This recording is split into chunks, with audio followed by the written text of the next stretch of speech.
Hello friends, फिर से स्वागत करता हूं आपका आपके अपने चैनल सुशांत चेस स्पाइस में। आज का टॉपिक है हमारे अभी जो कंक्लूड हुआ है मैट्रिक्स कप टूर्नामेंट दिल्ली में, उसके गेम्स ला रहा हूं आपके लिए।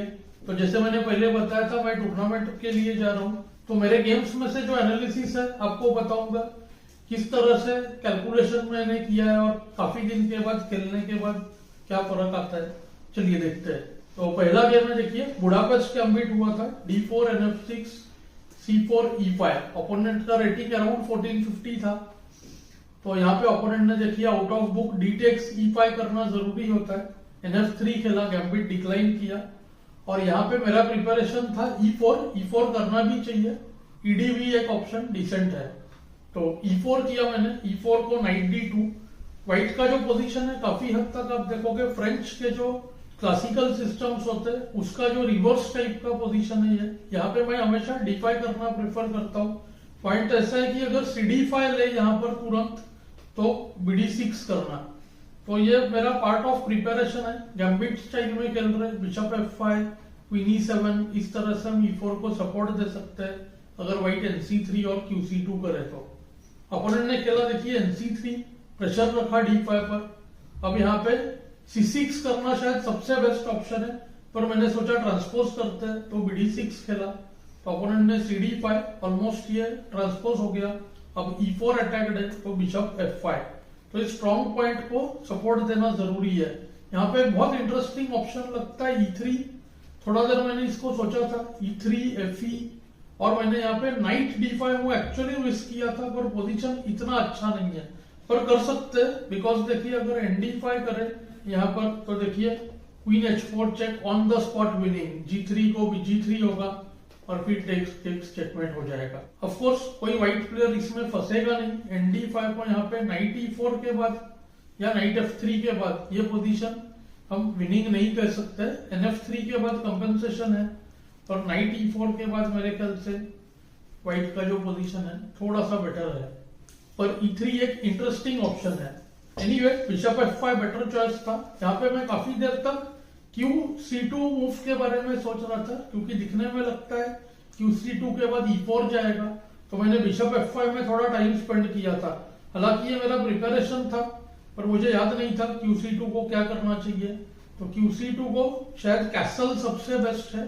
क्वीन E7 को F3 आता है, तो देखिए क्वीन E7 F3 BG6, ये भी एक इंटरेस्टिंग पॉइंट है। FE को night G4, idea queen H4, और NF3 को शायद BH2।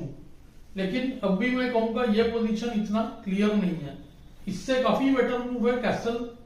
और अब आप देखो पॉइंट ऐसा है कि NE4 को knight takes E4, knight takes E4, RE8 करना है और BB4 चेक और भी स्ट्रॉन्ग है। एक्चुअली गेम में मैंने BB4 चेक मिस कर दिया था, जो कि बहुत ज्यादा स्ट्रॉन्ग है। मैंने सोचा था RE8 करते हैं, ऐसा लगता है RE8 को F3 और फिर विनिंग पोजीशन है, लेकिन ऐसा नहीं कह सकते कि टोटली विनिंग है। यहाँ पर क्वीन H4 को शायद G3 कर सकता है। तो यहाँ पे देखिए BB4 चेक एकदम ही इजी है। BD2 force, bishop takes D2। अब क्वीन से नहीं ले सकते, E4 हैंगिंग है। KD2 को क्वीन टेक्स D5। अब देखो ब्लैक का पोजीशन काफी बेटर है। F3 फोर्स करा रहे हम, F3 को क्वीन D4 जाएगा और नाइट C6 भी आ रहा है। तो ये पोजीशन हम कह सकते हैं कि black is clearly better. Practically ये विनिंग भी हो सकता है, पर मेरा एक मेन पॉइंट था क्वीन E7 करके F3 को BG6, नाइट E4, और ये पॉइंट था मेरा। FE को क्वीन चेक और G3 को मैं सोच रहा था या KD1 को की पोजीशन क्लियरली बेटर है इस तरह से। लेकिन इसमें भी मेरा एक पॉइंट मिस हुआ कि G3 के बाद BG3, HG, क्वीन H1 और यहाँ पे नाइट D6 चेक मैंने मिस किया था। देखिए थोड़ा सा ट्रिकी लाइन है। सडनली क्या हो गया, ब्लैक का जो पोजीशन अच्छा दिख रहा था, अब आप देखो ND6 के बाद लूजिंग। Typical computer move.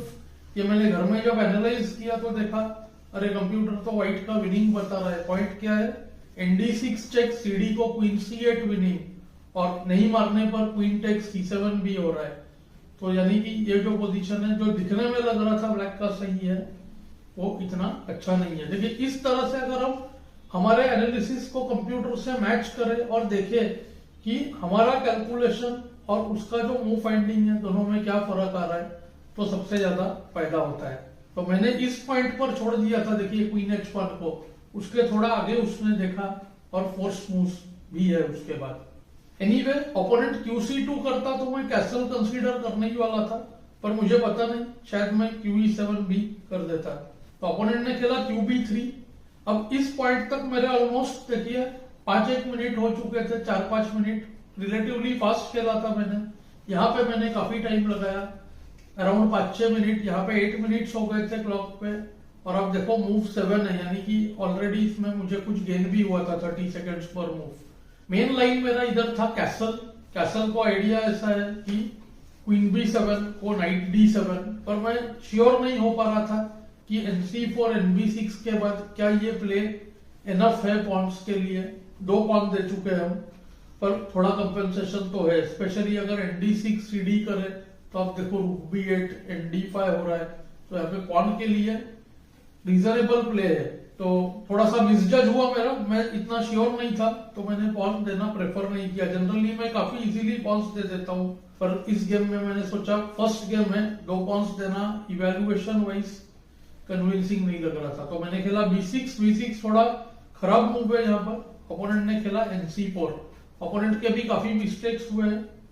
यहाँ पे G4 बहुत ही इंटरेस्टिंग था, कंप्यूटर का सजेशन है। ऑफ कोर्स कोई भी ह्यूमन इजीली G4 खेल नहीं सकता है। अब देखो टेक्स के बाद यहाँ पे E4 चला जाएगा, तो E4 for G4 trade white के लिए बहुत ही फेवरेबल है।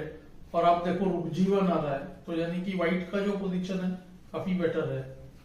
NC4 उसको कैसल, अब ND6 को क्वीन D6, और फिर हम इस नाइट को इम्प्रोवाइज कर सकते हैं इधर NA6 से B4, या तो फिर C6 ब्रेक करना DC NC6, तो बहुत ही बढ़िया प्ले मिलेगा।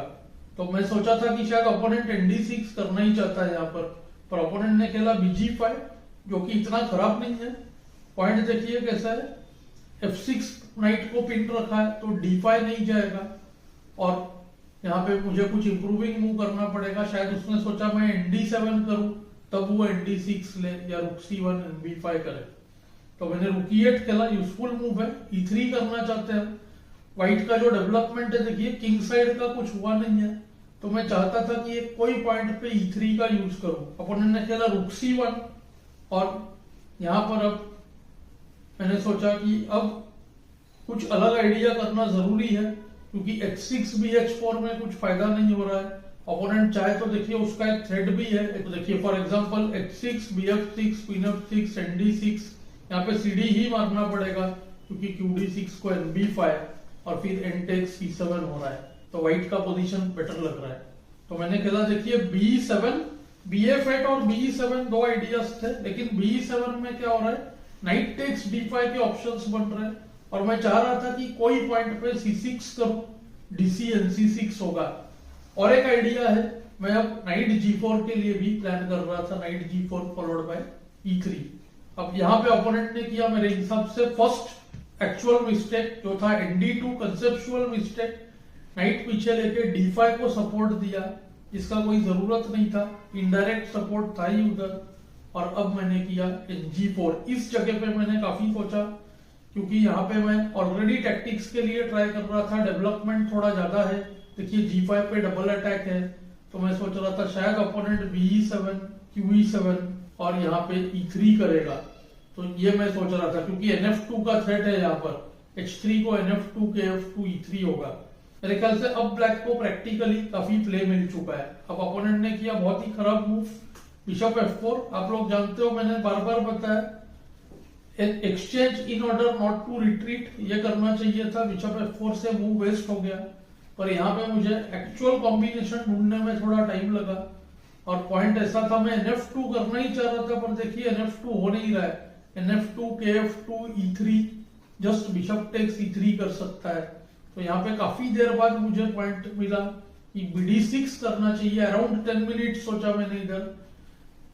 BD6 को मेरा पॉइंट ऐसा था कि अगर बिशप टेक्स D6 करे तो अब NF2, ये ढूंढने में टाइम लगा था। क्यों? अब देखिए H1 हैंगिंग है, अगर बिशप हटा ले तो NH1 हो जाएगा, और किंग F2 को पहले E3 check, KE1, E takes D2 रुक अटैक, और किंग D2 को क्वीन G5 चेक और उसके बाद KD1 को CD6। इस पोजीशन को मैं ब्लैक का क्लियरली बेटर समझ रहा था। हो सकता है विनिंग नहीं है अभी तक पोजीशन, D6 थोड़ा सा वीक है, पर मुझे लगा प्रैक्टिकली ये बहुत बढ़िया चांस है और इसमें थोड़ी देर बाद रूक डबल हो सकता है, नाइट D7, नाइट F6। ये जो नाइट का प्लान है ये आगे आप देखोगे गेम में किस तरह से बहुत ही इफेक्टिव है। तो नाइट यहाँ से F2 और E3 की ओर जा रहा है, तो इसको मैं अच्छा पोजीशन मान रहा था। ओपोनेंट ने खेला बिशप G3, पर यहाँ पे देखिए ब्लैक 2 प्ले एंड विन, क्योंकि ये मूव मैं ढूंढ ही रहा था तो मुझे पता चल गया था मूव वेस्ट करते ही यहाँ पे NF2 होगा और फिर से मैंने यहाँ पे 10 मिनट्स लिया। मेन पॉइंट मेरा ऐसा था कि BF2 ये मेन लाइन है, किंग F2 बहुत ही खराब है, उसको E3 चेक। एक्चुअल गेम में जो आया पोजीशन ट्रांसपोज होगा, यहाँ पे BF2 E3 को मेरे हिसाब से BE3 रुक E3 और नाइट हिलाना चाहिए था F3 पर। ओपोनेंट ने ये किया ही नहीं, टेक्स टेक्स, शायद नाइट हिला सकता था। ऑलराउंड ये भी पोजीशन ब्लैक का ही बेटर है, तो G3 खेला, ये देखिए ट्रांसपोज हो गया। KF2 E3 को भी KE1 यही पोजीशन होता, ED2 KD2, पहले queen check, bishop into G3 दिखाना नहीं चाहते हम कि बिशप G3 मैं लेने ही वाला हूं, पहले देखते हैं व्हाइट क्या करता है। KD1, अगर KE1 होता तो देखिए BG3 चेक के साथ आता और यहाँ पे BG3 HG और यहाँ पे आप ट्राई करो मूव ND7। आप देख रहे हो NB5 आ रहा है व्हाइट का, तो मैंने ठीक से कैलकुलेट किया कि ND7 को NB5, उसको NF6, उसको नाइट टेक C7 अलाउ करूंगा, उसको आएगा night G4 on the spot winning E3 और F2 दो जगह पे अटैक है, या तो NE4 threatening queen D2 met और NF2 जो कि गेम में हुआ भी बहुत सिमिलर, NB5 NF6 ओपोनेंट समझ गया NC7 में कोई फायदा नहीं है, बिकॉज देखिए NG4 के बाद इस केस में क्या हो रहा है, NF2 में C1 हैंगिंग हो रहा है, तो अगर E8 ले भी ले तो NF2 check KE1 night H1। अब आप देखो C1 हैंगिंग E8 हैंगिंग, यानी कि पीस मिल गया यहाँ पर, तो ब्लैक विनिंग है। ओपोनेंट ने खेला रूक टेक C7 और रूक C7 को नाइट E4, इंस्टेंट थ्रेट है NF2 का। मुझे लगा शायद ओपोनेंट D6 सोचकर रूक C7 किया है, तो D6 रुक गया और ये पोजीशन देखिए आप लॉस्ट है, क्योंकि क्वीन C2 अगर करे मेट बचाने के लिए तो नाइट चेक NF2 में क्वीन चली जाएगी। क्वीन के पास C3 नहीं है, C3 पर नाइट का कंट्रोल है, शायद QB4 करे तो भी NF2 चेक हो सकता है, या तो A5 भी हो सकता है। उस पॉइंट पर ओपोनेंट ने खेला क्वीन F3, क्वीन C2 को जैसे मैंने बताया night F2 followed by bishop C2, तो क्वीन F3 ब्लंडर, उसको QD2 on the spot checkmate. Opponent ने एक्चुअली ये मिस कर दिया, पर एनीवे ब्लैक का पोजीशन अब विनिंग ही था। तो 5 साल बाद देखिए actual over the board game था, तो काफी सारे देखिए डिसीजंस लेने में मुश्किल होते हैं। आपको आगे के भी सारे गेम्स बताने की कोशिश करूंगा, किस तरह से प्रॉब्लम्स आए, किस तरह से मैंने ओवरथिंक किया काफी गेम्स में। इस गेम में टोटल मैंने 45 मिनट्स लिया, जो कि मेरे ख्याल से शायद कम हो सकता था, पर 1.5 आवर के गेम में ठीक है, थोड़ा वार्म अप करना भी जरूरी था। तो मुझे उम्मीद है आपको इस लेसन में से कुछ नया इंटरेस्टिंग सीखने मिला होगा। मुझे कमेंट्स में जरूर बताएं। Thanks for your time.